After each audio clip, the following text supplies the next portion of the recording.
Hi everyone, welcome back to Thrift Witch.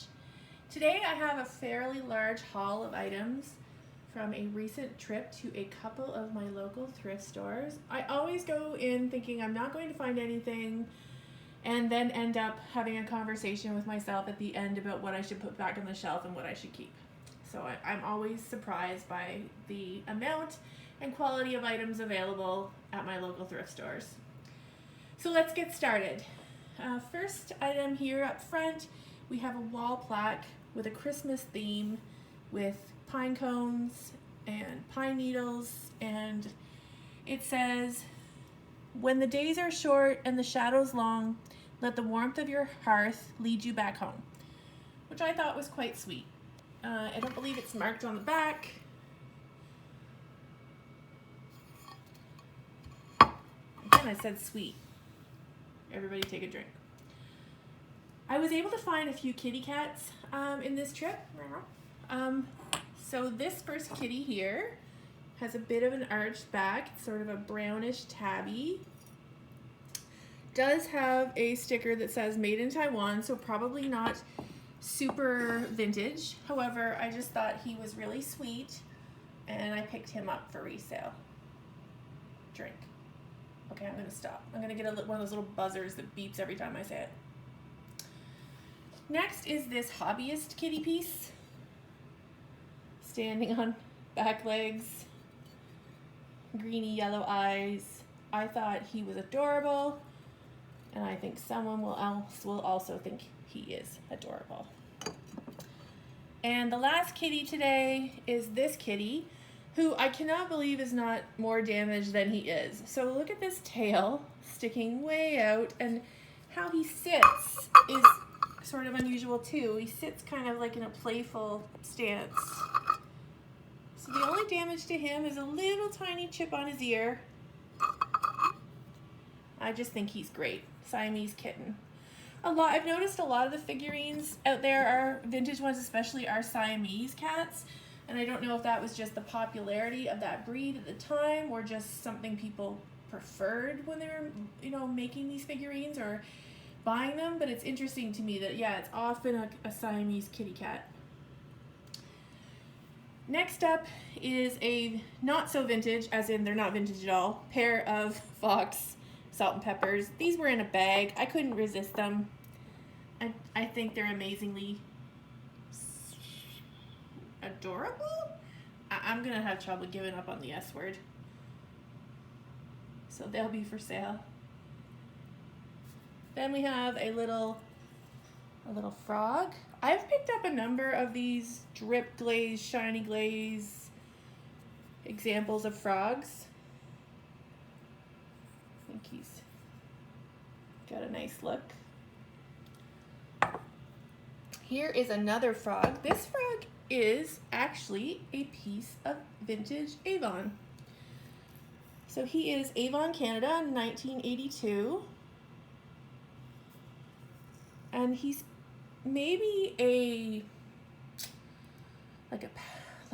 potpourri or sort of like a scent dispenser. I didn't check to see if his hat actually comes off and that you could refill him. I should have maybe done that before I started the video, but definitely a cute little 80s frog.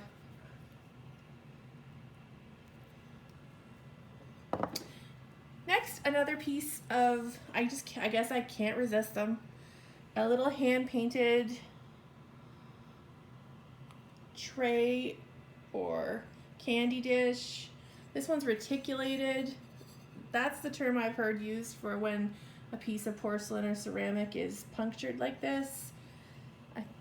I'm not sure if you can tell. The reason I'm getting so close here is because I want you to see that from what I can tell, this is not transferware. It doesn't have those telltale little dots. It does look like this was completely hand painted, and it is marked Japan on the base. Next up is a piece of hammered aluminum. I have a few other pieces of this in my videos. I picked these up because I think they're underappreciated. When I look for a piece of hammered aluminum, I look for something that is signed. So this example is Hammercraft, made in Canada. And the pattern here is a Christmas plant poinsettia pattern. Little double open candy dish. I think these are underappreciated, and so that's why I picked them up, because I think for mid-century items, they've got some appeal for sure. Oh, in the background today, there's a shy kitty. Her name is Zoe. Hi, Soodles. Hi, Zoe. Of my family of kitties, she is the most shy, but she's very sweet. So I'm kind of pleased to see her lurking in the background. Next item. So vintage wool or yarn. When I look for vintage sewing materials, vintage yarn like this, what I'm looking for is something that is, in this example, it is 100% pure virgin Lopi wool from Iceland. I think this bag of wool was $2, and this wool is certainly worth more to someone who wants to use it than $2. So we'll be offering that for sale. I skipped over these. These are a vintage set of plastic salt and pepper shakers that have Florida on them. So they are tourist wear, but they're covered in little pieces of shell. They're very delicate. They are collectible, and they just sort of have great color and appeal with the yellow, the bright yellow plastic, and then all of the really sweet shells attached. I swear I'm gonna change, people. I swear. Next up is a vintage clown. Ooh, I know not everybody's favorite. He is a plastic clown piggy bank. He has a bit of age. He's certainly colorful, and hey, if you want someone to watch your kids sleep, this guy's up for it.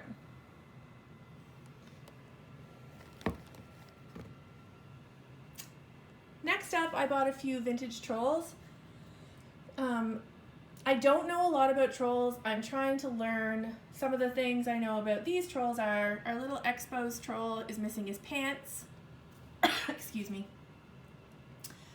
I look for the marking on the foot as to what it helps identify the age and the maker. This little forest troll from China. Excuse me, everyone. Don't worry, not COVID. So I pick these up when I see them for very inexpensive prices, and then I know I'm going to be able to recoup the cost on them. There are troll collectors out there. Next, I should have brought some water. A Japan-made tourist piece, a mini stein for Chateau Frontenac, Quebec. I don't actually think that this piece has a great deal of age. It is a tourist piece, a collector piece. If people collect steins, if people are interested in collecting something from the Chateau Frontenac, just a small piece of tourist wear. Here I have a really cute decanter with a ground glass stopper. Little bit of damage, just a few nicks on top of the stopper. But otherwise, the decoration on this little footed piece is quite lovely with the blue and white applied decoration.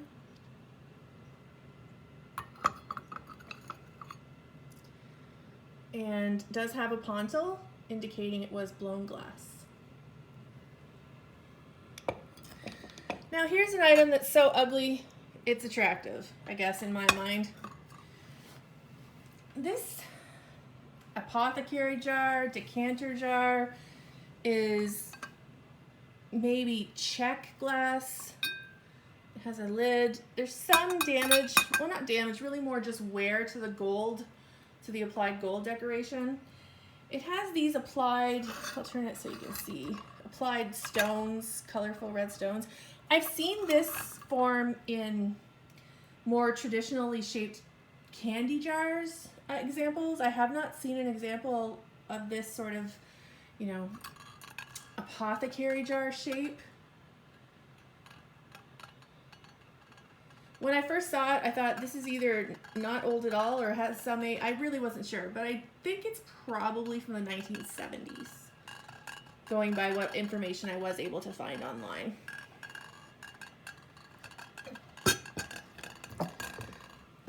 Next. Well, everyone, we didn't think macrame was ever going to come back, and here it is. This is a vintage macrame frog hanging. And it has value and is collectible. So I picked this guy up. He's in great shape, doesn't have staining, doesn't smell terrible.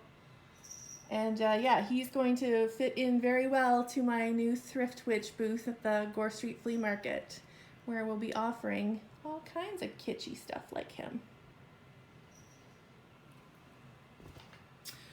I look at the purses when I go to the thrift store. I don't often pick up purses. I find it boring to go through so many black and brown items. I immediately spotted this guy because of the pattern and color. This is a Tommy Hilfiger purse. It's in really nice shape. No stains, no damage. The inside looks good as well. It's not a hugely, valuable item, maybe $20 resale, but I just love it, and I think it just fits in with the theme I'm trying to go for of that vintage kitschy look. Here's an item that I looked at quite a bit before I picked it up. This ceramic figurine. At first glance, she looks really vintage, but I'm not sure she is. I think she might be newer than that. However, I just thought she was really interesting. She has no damage. She does have a signature which says Hélène, or I can't say Helen in French, I'm sorry. And so she may be a hobby piece. She may be a hobby piece that someone just painted. I'm really not sure, but I kind of couldn't resist her and her creepy button eyes. And so she came home with me. And we'll be offering her for sale so she can haunt someone else's dreams.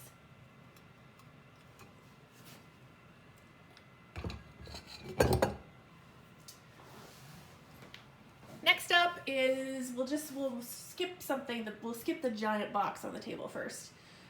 So I picked up a couple pieces of vintage linen. So these are a set of 5 Cranston Printworks ducks. So originally there would have been 6, and these would have been something people would make into quilt, like used for quilt squares or small pillows. So let's see. I'm gonna get this wrong. Bufflehead, I think. Wood duck, easy.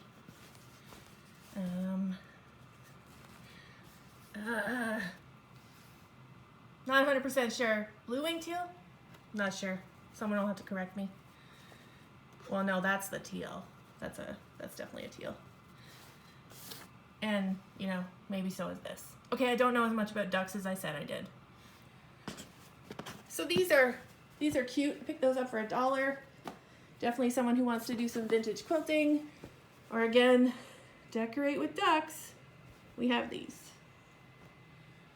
And a vintage Christmas tablecloth for Christmas time, in really good shape, no holes, no stains. I'm gonna wash it so that it smells good, and then we'll offer that for sale. The last item that I picked up is, I guess I felt like this was a really good item to pick up. I saw it sitting at so not all thrift stores, but many thrift stores have like a jewelry and specialty section where they pick out things they know are worth more money and they sell them in that spot of the store. So you have to go there to look at them and you have to pay for them there. So I saw this sitting on the counter of the jewelry showcase, and what this is a Kenwood Wool Products. Now this is a local item to me. This is Armpire, Ontario, which is just down the highway. This blanket is a wool blanket. I'll just give you a picture of the end where it says the size and the color. So this is a ram crest. It is 72 by 84, and the color, also here was the original price tag, $18.79 when it was purchased. Now, the only thing better than finding a new wool blanket in the box from Kenwood would be a really super desirable size and color. We didn't fail completely on color. It has the box, it has the original liner, and the blanket is in here with its original tag. So the color is, I don't want to call it a brown. It's sort of a peachy brown color. This blanket was never used. It's been in the box since it was bought. So I did pay up for this. I paid $24 for this blanket. You might be thinking, well, why would you buy an old blanket for $24? Well, I'll tell you that I'm pretty confident this blanket to the right person will sell for somewhere around or under $100. And another reason that I knew it was a good item was because when I put it in my cart, a lady offered me $10 to give it to her to buy. So pretty sure other people were aware of its value as well. All right, that's the total of the haul from the 2 thrift stores that we went to the other day. Let me know if you see anything that interests you. Let me know if you know more about something than I do, like creepy button eyes lady over here, or the unusual bohemian check glass here. And as always, thank you for watching the video. Really appreciate your input, your comments, your suggestions. And I guess Zoe has decided to take off on us, so we're just gonna have to close out with one of these kitties. Thanks everybody. Bye.